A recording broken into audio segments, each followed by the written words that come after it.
Bond takes off, Fleming is successful. Plus, plus, plus. They then start to change from about 1957 onwards. And the reason they start to change is a double thing. One, Britain changes, and two, Fleming changes. And for any historian, or anybody writing for that matter, if you're a literary commentator, it's always difficult to know how best to put the emphasis between context and individual. Take context first. Britain had still been powerful and important, even if it was poor and anxious, when the novels first appeared. And 1953 is the year of the coronation of the present Queen, Queen Elizabeth. 1953, the British climbed Mount Everest for the first time. Britain was just about to be the world's third atomic power. Britain still had a major empire. Still, there was a reason to be confident. You could believe in James Bond as a figure who spends his time trying to, with major resources, trying to protect the country. In 1956, the British got involved in an absolute foreign policy disaster, confrontation with Egypt, the Suez Crisis, which went extraordinarily wrong, mishandled war, as a result of which the government falls. Prime Minister Anthony Eden resigns in 1957, succeeded by a new Prime Minister, Harold Macmillan, who was Prime Minister from 1957 to 1963. And the government, under Macmillan's lead, decide in effect to scuttle from empire.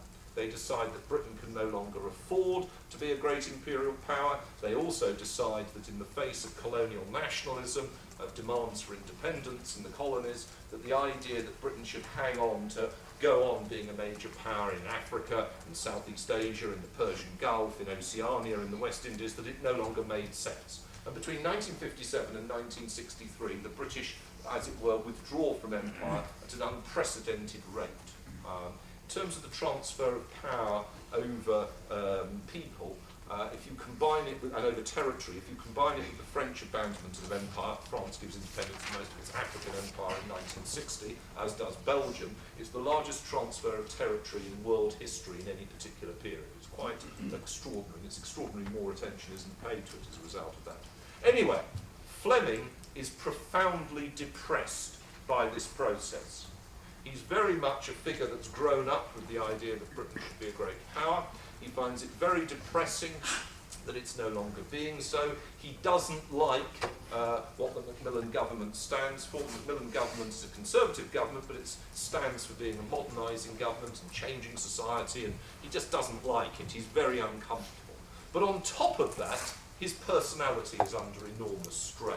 Again, cause and effect, difficult to assess. Fleming had always been an extraordinarily heavy smoker, as people of those generation often were. In fact, he has his putative character, James Bond, smoke particular cigarettes, monogrammed cigarettes made of Turkish tobacco, very strong tobacco. So his character is smoking himself to death at the same time that Fleming was smoking himself to death. He drinks extraordinarily heavily, and of course he actually has a fatal heart attack whilst playing golf in 1964, so in other words, before he's 60, he's dead, Fleming. But also, his personality is under strain. Fleming, like Macmillan, like the Queen's cousin, the head of the armed forces, Lord Mountbatten, is one of the prominent late 1950s, early 1960s figures in British life who is a cuckold, whose wife is having an affair, and is fairly well known in London society. In fact, there's a story of Fleming going to an embassy dinner, that's a very smart dinner, at the French embassy in 1955, and the chap sitting next to him saying, "You know that man over there, that's Hugh Gaitskell, the new leader of the Labour Party." And Fleming rather laconically replying, "Yes, he's my wife's lover," which is an interesting conversational gambit. But anyway, so Fleming is under strain, to put it mildly. He's drinking and smoking heavily. He's depressed about what the country is doing politically. And as a result, I think, you can link it to the way in which his secret agent changes. His secret agent becomes, to put it mildly, totally implausible. Instead of the rather accurate, although pushed too far, but rather accurate early novels against Smersh, against the Soviet intelligence, we have an entirely new opponent. Who's the new opponent, anybody? Spectre, a free-floating international criminal agency devoted to extortion, crime and terrorism against anybody from which it can yield money, headed by which is totally fictional, headed by a totally fictional character, Ernst Stavros Blofeld. And Fleming writes a series of 3 novels in which his character James Bond is up against Blofeld, and to put it mildly, they each become more implausible than the other. Culminating in You Only Live Twice, set in Japan, and a completely ludicrous plot by any standard. So the plots are deteriorating, the author is deteriorating, his character is deteriorating. James Bond, who in the stories never likes killing people and has grave doubts about the wisdom of the Secret Service in the very first story, Casino Royale, he's thinking of giving up. He becomes progressively more and more problems with his mental health in the novels, culminating in the very last novel, Man with the Golden Gun, where, having disappeared for a year and a half, in fact, Fleming, rather like Sherlock Holmes, Fleming at the end of You Only Live Twice killed off his figure. You know, just as Conan Doyle killed off Sherlock Holmes by having him go over the Reichenbach Falls in his fight with Moriarty, and is then forced to bring him back by public pressure. So at the very end of You Only Live Twice, the obituary appears of Ian Fleming. He's dead. Sorry, not Ian Fleming, of James Bond. He's dead. He comes back, having disappeared for a long period, tries to kill M, his controller, the head of the Secret Intelligence Service, at the beginning of Man with the Golden Gun. And then gets sent on an extended sort of psychiatric improvement course, as it were, and is brought back for another mission. So I think it's fair to say that as far as the fictional James Bond is concerned, he was really nearing the end of his tether, just as his progenitor, his author, is nearing the end of his tether. But of course it didn't matter, because by that stage, James Bond had been reinvented for the screen. Anybody like to tell me, whilst I have a swig of invigorating water, what's the first film? Well, those of you who've read the novel Thunderball and watched the film Thunderball will know that I have a little button here, and I can press this button and you get electrocuted. Oh no! Doctor No's the first full-length feature film, but he's not the first time James Bond appears on the screen. So let's try again. Anybody like to tell me which is the plot that first appears? Yes, sir? Casino Royale. Yeah, and there's somebody that knows his James Bond. A year after the novel Casino Royale appears, a black and white 1-hour CBS James Bond appears. At that stage, they were having a kind of masterpiece theatre. These were done on a live. You can see the film; it's commercially available. These were done live on a single set, and they were done quite cheaply. And they obviously, it's very famous because although it's cut in the film version, in the original, what happened is Le Chiffre, the villain, played by Peter Lorre, quite a famous actor though, coming towards the end of his days. You might remember Peter Lorre from Casablanca, if you've seen that film. Peter Lorre gets shot dead, which of course is what happens in the plot. Not aware that the cameras are still rolling, he gets up and walks out. But anyway, the point about the film is in order to get it to work for the American audience, they change it. James Bond, the Brit, becomes Jimmy Bond, an American. His sidekick, Felix Leiter, the American from the CIA, becomes Clarence Leiter, who is a Brit. Otherwise, the plot is, within the constraints of an hour on one set, is reasonably accurate.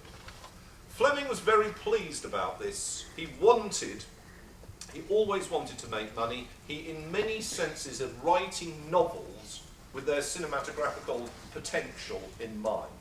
And in a sense, he gets very concerned, quite angry, that thereafter nothing happens for most of the 1950s. The reason is that an option is taken up on his novel Thunderball, but a legal case is then brought against Fleming, claiming, I should say, that he had partially stolen the idea for the plot from somebody else. And as a result, that case goes to court, and it becomes impossible for anybody to film it whilst this case remains contentious.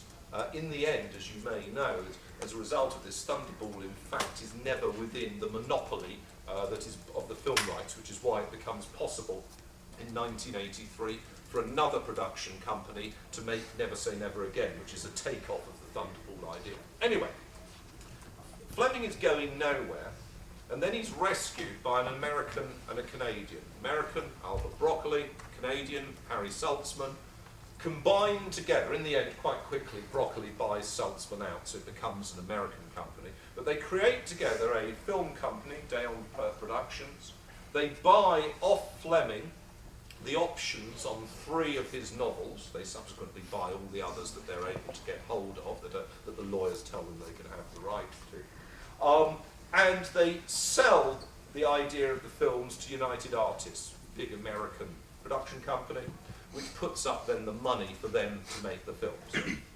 First film, as we've heard, is Dr. No. Does extremely well on a very low budget, generates a lot of money, which then encourages them for the second film, From Russia with Love, to spend more money, and that does even better, and that then means for the third film, Goldfinger, they actually start some quite expensive sets, including the set for the vaults in Fort Knox. And they start what becomes an extraordinarily successful process of really quite high expenditure on films in order to get high yields. Incidentally enough, for those of you who are pro-nationalist, which is a great thing to be. I always think one should be proud of one's country. It's one of the most successful American film ventures ever made. The fact that it's sitting behind supposedly an agent of the British Secret Service is ironic, but you know, Broccoli, having bought out Saltzman, it's American money behind it, and the Americans make most of the money from the films.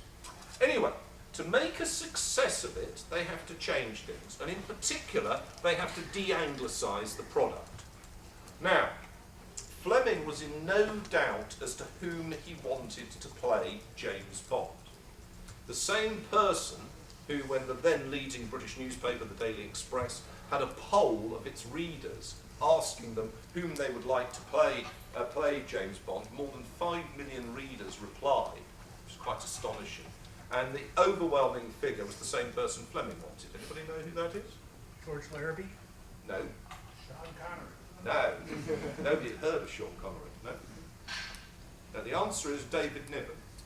David Niven is who they wanted. Fleming wanted David Niven. Fleming was a public school boy. He'd been to Eton. He came from the upper crust of the British elite. David Niven had also been to a major public school, Stowe. He was very much an upper-class actor, and he was, of course, a famous actor from going back to the 1930s. If you want to see, for example, truly terrible films like Errol Flynn in The Charge of the Light Brigade, David Niven is the number 2 actor in that. So, you know, he was a major film actor, and he was what they wanted. Broccoli and Saltzman very cleverly decided that this was not what they wanted. What they wanted was a mid-Atlantic figure with a mid-Atlantic accent, who was not going to tee off the Americans, but who sounded British enough to be at least convincing. They picked Sean Connery because he's an unknown. He'd only played minor roles in films. He's Scottish, and he doesn't sound, you know, his earlier life he'd been a milkman, you know, somebody delivering milk around Glasgow. He did not sound as though he'd been from a major British public school or that he was a member of the British elite. So they produce an actor who can do the role. And they also start to change the plots to fit American concerns. Now, if you look at the 1960s, the real American concern is very different to the real British concern internationally. The real British concern is the Soviet Union. The Americans in the 60s are not so much concerned about the Soviet Union, they're concerned about communist China. And the plots are therefore changed. I mean, obviously, one of the reasons they picked Dr. No to go first is because Dr. No, not his Chinese origins, and you see men in Mao suits in his lair, but the real point about Dr. No is he's trying to destroy the American missile tests out of Cape Canaveral, Cape Kennedy, to Florida. So he's, in other words, the British Secret Service is brought in to help save America. Well, it's slightly humiliating, but nevertheless, at least the plot focuses on America. Goldfinger is an even better example. In the novel Goldfinger, who is after trying to cause problems for the American gold reserves in Fort Knox, is linked to the Russians, to the Soviets. And in fact, there is a Soviet cruiser due to take him off Norfolk, Virginia in the end of the novel. It doesn't work out from his point of view, but in other words, it's a Soviet plot. If you look at the film Goldfinger, the nuclear bomb is supplied by anybody?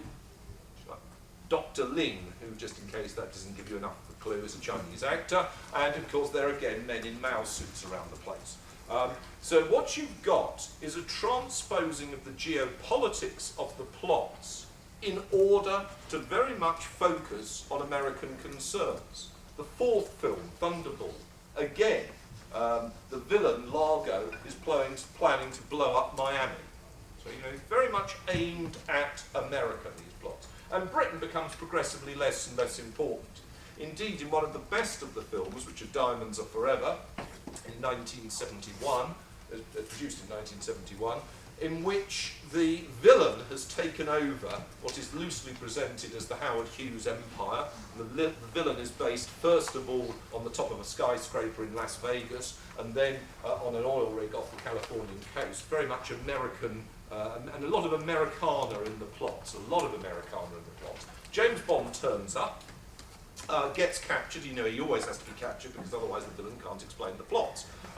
Gets captured, and what Blofeld says to him is, "What on earth are you doing here, Mr. Bond? I'm not even threatening your ridiculous little country." And indeed, you're shown, as you may know if you've seen the film, Blofeld essentially has a satellite-mounted laser orbiting in space, from which he is going to take ultimate power on Earth by extorting vast sums of money from everybody. And it's shown, this laser is shown destroying 3 military targets, it's shown destroying an American missile base, it's shown destroying a Chinese missile base, it's shown destroying a Soviet nuclear submarine. Britain isn't even there.